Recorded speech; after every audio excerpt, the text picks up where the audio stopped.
We'll talk about this one very quickly. This one, you know, this is like the other one, Obliterator. A little less good, but still pretty good.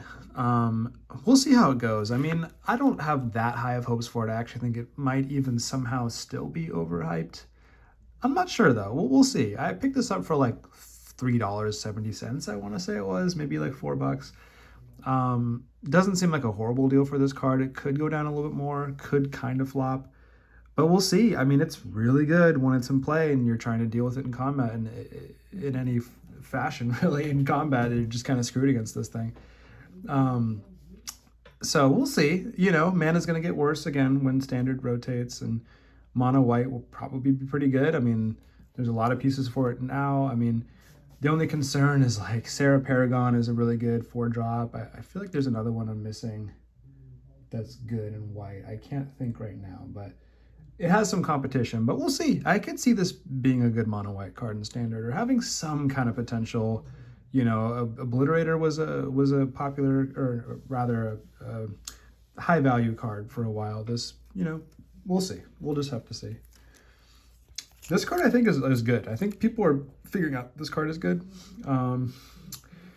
Yeah, I mean, actually, it's one of those cards. There's like a subset of cards that when I look at them in spoilers, I'm just kind of like, yeah, whatever, you know. And for whatever reason, I honestly think if I had thought about it a little harder, I'd be like, actually, it's pretty good. Like a card that spits out bodies, even if they can't block, for 3 mana, like that's good. I'm trying to think, like, I mean, you have cards like Legion's Landing.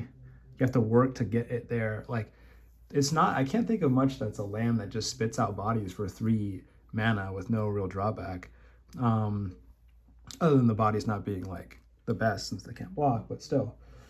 But yeah, and the fact that it can, you know, still add mana of any color when it enters, like that's the thing. It kind of reminds me of like Ether Hub, where I just put that in a lot of like historic brawl decks, because a lot of the time you just need that color of mana one time, and yeah, it's, you don't get to choose when you get it, but I still feel like most of the time this probably won't screw you too hard in terms of the colorless aspect, and then there's the fact that you get to, you know, make bodies for cheap. So we'll see. It's already showing up in those toxic decks, and I think a little bit even in like infect decks in modern. I feel like I saw a list that had this in it, so we'll see. I don't think it's going to be a $20 card, but it does have some potential, I think, more than being a $1 card now, you know, possibly. So we'll see. This I don't really want to talk about too much. I just kind of got one because it was really cheap, and I'm kind of just, again, looking for green cards for Commander right now.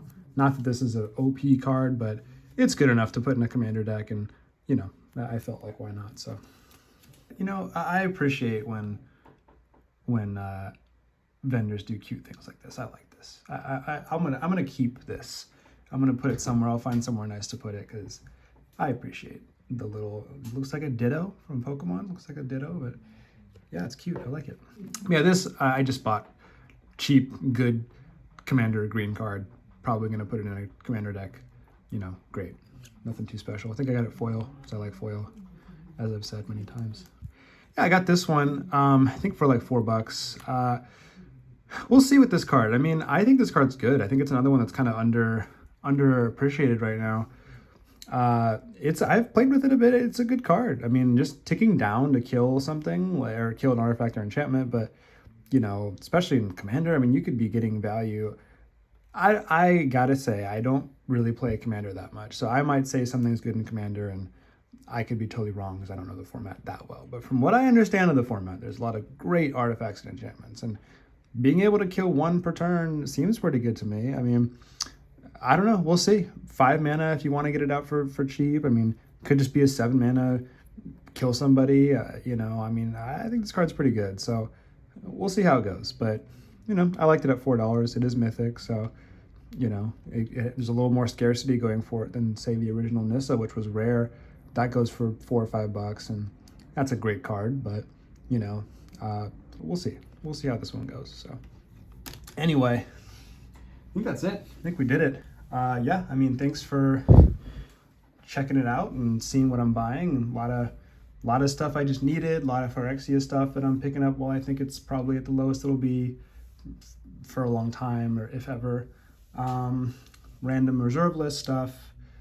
Just a lot of random stuff that just kind of was cheap and felt like a good time to get it, you know. So anyway, just love buying cards, love finance, and just want to share what I'm buying. And if you have any thoughts, then please share it in the comments. Let me know what you're buying. Let me know if my speculations are terrible or if they are kind of the same lines you're thinking along. So anyway, thanks for tuning in.